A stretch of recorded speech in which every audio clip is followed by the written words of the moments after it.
Hello everybody and welcome to Coaches and Small Business Day. Today Ali Bagley and I will be focusing on communication for business growth and confidence in the workplace. So I'm just going to hand you straight over to Ali and she's going to get us started.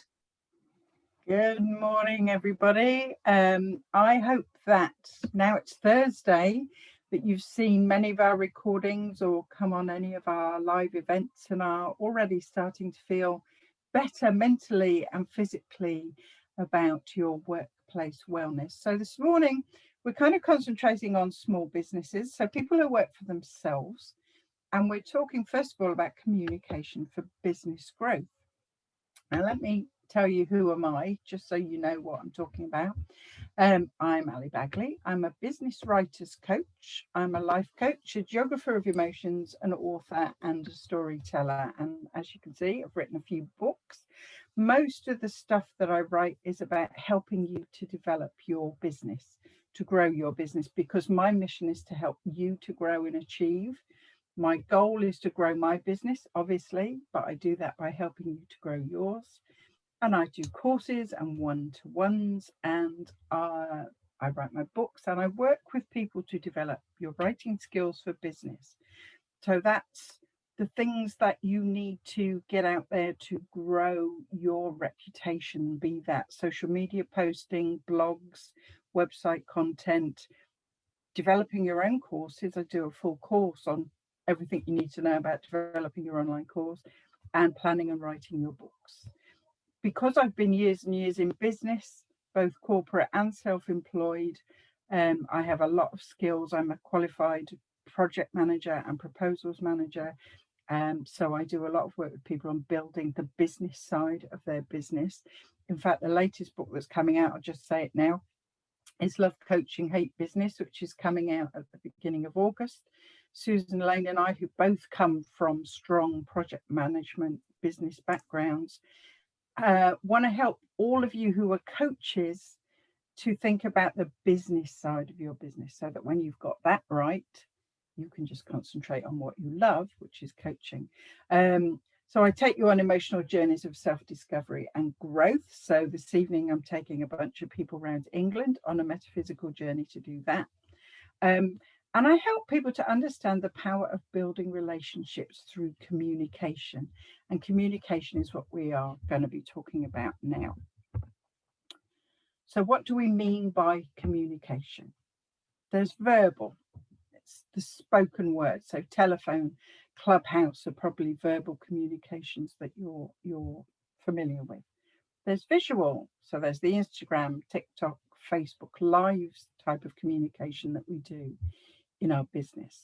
Then there's visual and verbal interactive, so face to face with people in the real world, if anybody can remember how that goes.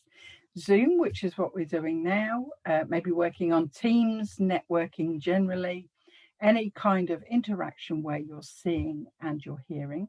And then there's the visual and verbal non-interactive, which is pre-recorded events and presentations, which is very much what we've done this week. We've recorded everything and pre-recorded a load of stuff for you to see. So that's visual and verbal non-interactive.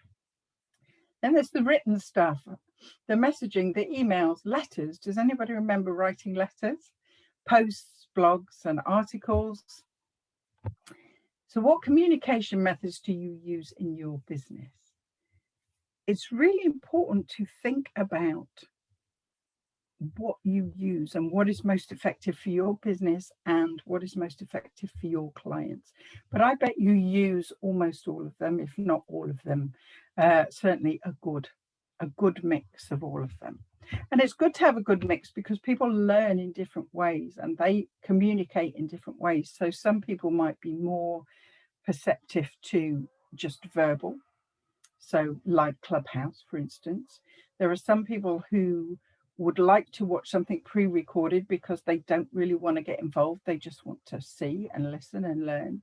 And then there's people like most of us on here now who love the interaction of live and face-to-face and actually talking amongst ourselves and with each other. So why do we need to communicate in the first place? And remember this, I'm talking about business communication. Excuse me. We need to grow our audience, our client base, what we might refer to as our tribe. And in order to do that, we have to let people know that we're here. And to do that, we have to communicate with them. We need communication to learn new stuff. So we need to be always growing ourselves personally and professionally and learning. And we do that by watching and listening to what others are putting out. We need to serve our clients. And in order to serve our clients, we have to communicate with them. We haven't created a product necessarily that people are just going to come and buy and use and off they go. Most of us who are coaches, particularly and in small business, we serve our clients directly, and we do that through communication.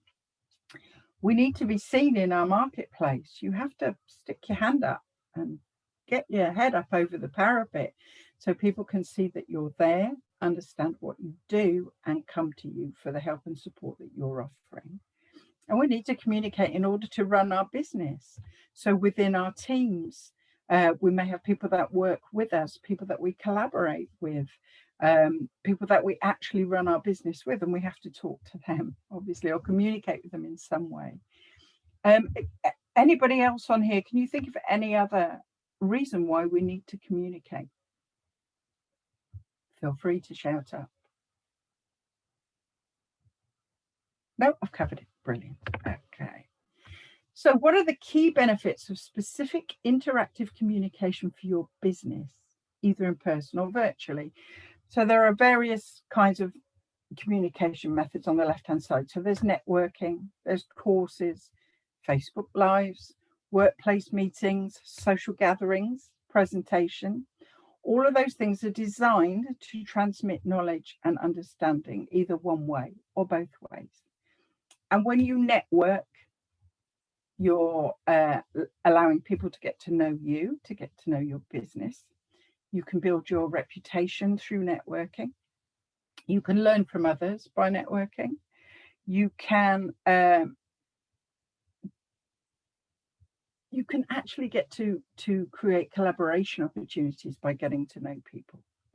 Through your courses, again, people are getting to know you and build your reputation. You can communicate with more than one person at a time with a course, particularly a live course.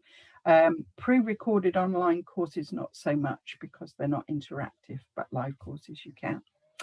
You can increase passive revenue with online pre-recorded courses. And you can build your brand with your courses as well. Facebook Lives, again, people are getting to know you. You're increasing your brand visibility in the marketplace, and people are getting to know who you are as a person, because there always used to be these business to business, business to customer. The buzzword now is human to human. We communicate person to person, and whatever circumstance that you're in, if you think about it, in business, in social life, in relationships, in any aspect of your life, communication is person to person. Workplace meetings type of communication in order to avoid misunderstandings, to teach and coach, to create a better environment within your team. Social gatherings as well, that's quite often forgotten as a key part of building your business. You can, particularly within your team internally, is making sure that your team have an opportunity to communicate and relate on a basis that isn't necessarily part of their business or their working day, but in a social gathering, team building kind of a way. And the metaphysical journey that I'm running tonight, which is a metaphysical journey to England, that is the kind of thing that as part of MA, the coaching platform that I work for, that we present to businesses, and they get their teams to come along, and we take them on a team building adventure through virtual online metaphysical journeys, and post-pandemic, hopefully back to live, doing it live as well. And then there's your presentations, either watching them or listening to them is all about growing as a person, growing your knowledge, growing your understanding, growing the knowledge of understanding of others. And through all of that, again, everything on the right-hand side comes from more or less everything that you do on the left. So there are lots and lots of different ways to communicate. But people can find certain types of communication difficult. First of all, and I hear this a lot, is Facebook Lives and appearing live on camera and in the media. I was, you know, a year ago, other than team meetings in corporate, where we were mostly face-to-face, to be honest, I hadn't been on camera much at all. And it wasn't something that I was comfortable with or anything that I enjoyed. I thought, well, what's the point? Who's going to listen to me? All of that kind of stuff. But what I did is I went and I learned, thanks to a lovely lady called Elsa Tellock, who is a film director and producer. And she helped me to work out how I should appear, how I should look, lighting, everything that I needed. But also she took me through the ability to find that confidence to be on camera, and confidence we're going to get to in a minute. A lot of people are worried about network groups and meetings because they are not confident, again, to go out there and be who they need to be. When you're running your own business, you're your own brand, of course. So you need to put yourself out there, but it's sometimes not so easy to do that.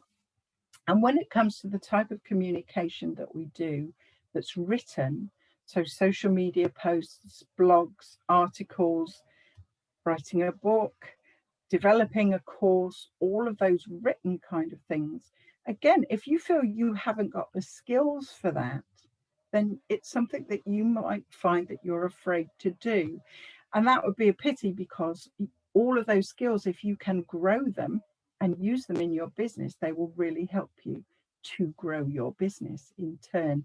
And that's the key thing that I do as a coach, is I work with people not just to build their confidence to do all of these things, but to build their skills, particularly writing skills for business. So how can you overcome your fears? You can practice. You can learn more and understand more from other people who can help you. You can get coaching to overcome fears, coaching to develop your skills. You can maybe practice some relaxation and meditation, and we've got all of that kind of stuff going on this week, pre-recorded and live, that you can take advantage of, just to center yourself and be a little more calm. You can do emotional mapping, which we talked about on Monday, that will really help you to see yourself from a third-party point of view and understand your strengths and understand where you're not quite so strong and you may need some support to develop. And knowing your stuff. What I would say is, in any situation where you're doing public speaking, where you're presenting like I am now, when you're pre-recording, when you're delivering a course, know your stuff. If you know what you're talking about, that will give you an awful lot of confidence. But in the end, in essence, we come back to confidence again. Now, there are a few things here that when you watch the replay later, you can get all of this. We'll post all of this. I'll go through it later. I'm not going to go through it all now. But here are a lot of things that I've been talking about that can help you to grow your skills, grow your confidence, grow your communication in order to grow your business. If you go on this later and play it back, you can freeze the screen and take up any of these things that you want to. So that's it. That's me. Grow your confidence is coming now.